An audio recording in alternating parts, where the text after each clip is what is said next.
তাহলে উদাহরণ দিয়েই শুরু করি নাকি? একটি বাস্তব উদাহরণ দিচ্ছি আপনাদের সামনে। ১৯৪৬ সালে ২১ বছর বয়সী ম্যালকম লিটল, পরবর্তীতে যার নাম হয় ম্যালকম এক্স, তাকে ৮ থেকে ১০ বছরের জন্য জেল জরিমানা করা হয়, কারণ তার বিরুদ্ধে চুরির অভিযোগ ছিল। তো জেলের মধ্যে তিনি তার জীবনকে এমনি এমনি কাটিয়ে দেন নাই। ঠিক আছে? এই জেলে থাকা অবস্থায় তিনি প্রচুর লেখাপড়া শুরু করেন তার জেল লাইব্রেরিতে। জেলের লাইব্রেরিতে তিনি সারাদিন বসে বই পড়তেন, আর এই বইগুলো তার জীবনকে পরিবর্তন করে দেয়। ঠিক আছে? জেলের ভিতর তিনি বিভিন্ন ধরনের তার স্কিলকে প্র্যাকটিস করেন, এমনকি জেলের ভিতর থাকাকালীন অবস্থায় ডিগ্রিও লাভ করেন। ঠিক আছে? এরপরে জেল থেকে বের হয়ে তিনি সম্পূর্ণরূপে একজন পাবলিক স্পিকার হিসাবে পরিচিতি লাভ করেন।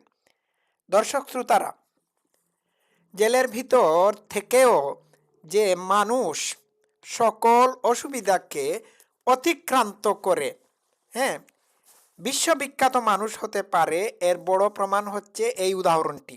ঠিক আছে? তাহলে এই উদাহরণ থেকে কি প্রমাণিত হলো? এই উদাহরণ থেকে প্রমাণিত হলো যে সকল প্রকার অসুবিধা, বাধা বিপত্তি থেকেও মানুষ ভালো জিনিস এক্সট্রাক্ট করতে পারে। যারা বুদ্ধিমান,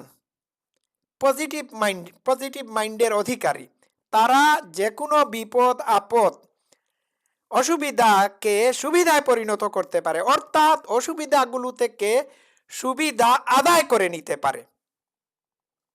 ঠিক আছে? এই যে দেখতে পাচ্ছেন স্টোইক ফিলোসোফার জিনো। এই পিকচার দেখাচ্ছি আপনাদেরকে। এই স্টোইক ফিলোসোফার জিনো তার বিজনেসের বা ব্যবসার উদ্দেশ্যে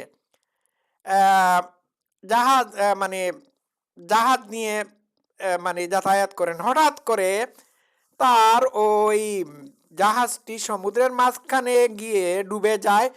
এর ফলশ্রুতিতে তার বিজনেসের অনেক লস হয়। এই লস থেকে তিনি একটা বড় ফিলোসফিকে বের করে আনেন, এটার নাম হচ্ছে স্টোইসিজম। আজকে স্টোইসিজম হচ্ছে দুনিয়াব্যাপী একটি জনপ্রিয় মোরাল আইডিওলজি বা ফিলোসফি, এবং আমি ব্যক্তিগতভাবে স্ট্রিক্টলি স্টোইক ফিলোসফিকে ফলো করে থাকি। তো তার ওই সময়টাতে তিনি ঘাবড়ে না গিয়ে, হ্যাঁ, সক্রেটিসের মানে ওই সময় একটা লাইব্রেরিতে ঢুকে পড়েন, গিয়ে তিনি সক্রেটিসের বই পান। সক্রেটিসের বই পড়া শুরু করেন, আরও ফিলোসফারদের বই পড়া শুরু করেন, আর এর থেকেই তার মাথায় স্টোইসিজমের আইডিয়া আসে। ঠিক আছে? তো হলো তো। তো যে কোনো বিপদ আপদ থেকে, অসুবিধার থেকে ভালো জিনিস বের করে আনাটার নামই হচ্ছে বুদ্ধিমত্তার কাজ। ঠিক আছে? আপনি তাৎক্ষণিকভাবে কোনো অসুবিধায় পড়েছেন, এই অসুবিধার মধ্যে আপনি ঘাবড়ে না গিয়ে এই অসুবিধার মধ্যেও আপনি কি কি সুবিধা অর্জন করতে পারেন, বা অসুবিধার মধ্যে থেকেও কি কি সুবিধা আদায় করতে পারেন, সেটি নিয়ে আপনার ভাবতে হবে।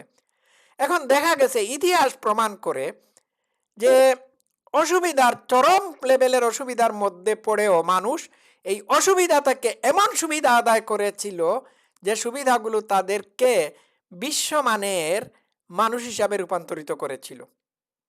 হ্যাঁ, তো আমি তো জেলের উদাহরণ দিলাম, ব্যবসা লসের উদাহরণ দিলাম, এবার আসি আমি আসল কথায়।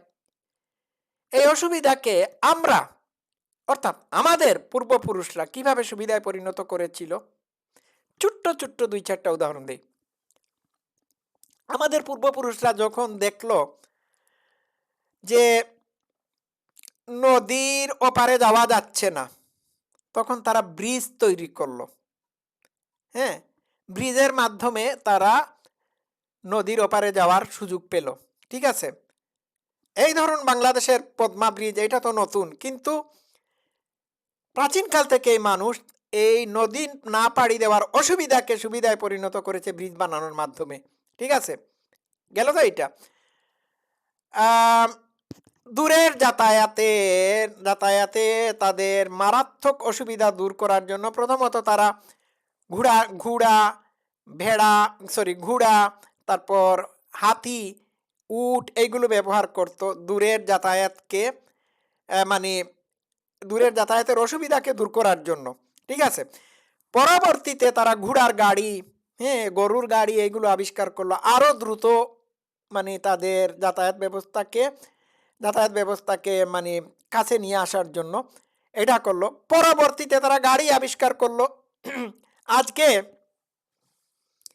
হাজার হাজার মাইল দূরের পথ অতিক্রম করার জন্য এই যে হাজার হাজার মাইল দূরের পথ অতিক্রম করার অসুবিধা, এই অসুবিধাকে দূর করার জন্য মানুষ এরোপ্লেন আবিষ্কার করলো। জাহাজ টাহাজ নৌকা টুকা তো এইগুলো আছে। দেখুন এই এই এই যে আবিষ্কার, এই সবগুলো মানুষের অসুবিধাকে সুবিধায় পরিণত করার জন্য করা হয়েছে। আর আমরা সামান্য একটু বৃষ্টি হলে পরে বাইরে যেতে পারছি না বলে, হ্যাঁ, মৌন করি, অভিযোগ করি, কমপ্লেন করি। তো বাইরে যেতে পারছেন না, বৃষ্টিপাত হচ্ছে, এই সময়টাতে আপনি অসুবিধা ফিল করছেন, আপনি বই পড়ুন, হ্যাঁ, আপনি কুকিংয়ের কাজে ব্যস্ত থাকুন, ভালো গান শুনুন, অসমাপ্ত কাজ শেষ করুন, একখানি কবিতা লিখতে পারেন। ঠিক আছে, তো এই সমস্ত অসুবিধাকে, দৈনন্দিন জীবনের সকল অসুবিধা বা বড় বড় অসুবিধাকে সুবিধায় পরিণত করার উদাহরণগুলো আপনাদের সামনে তুলে ধরলাম।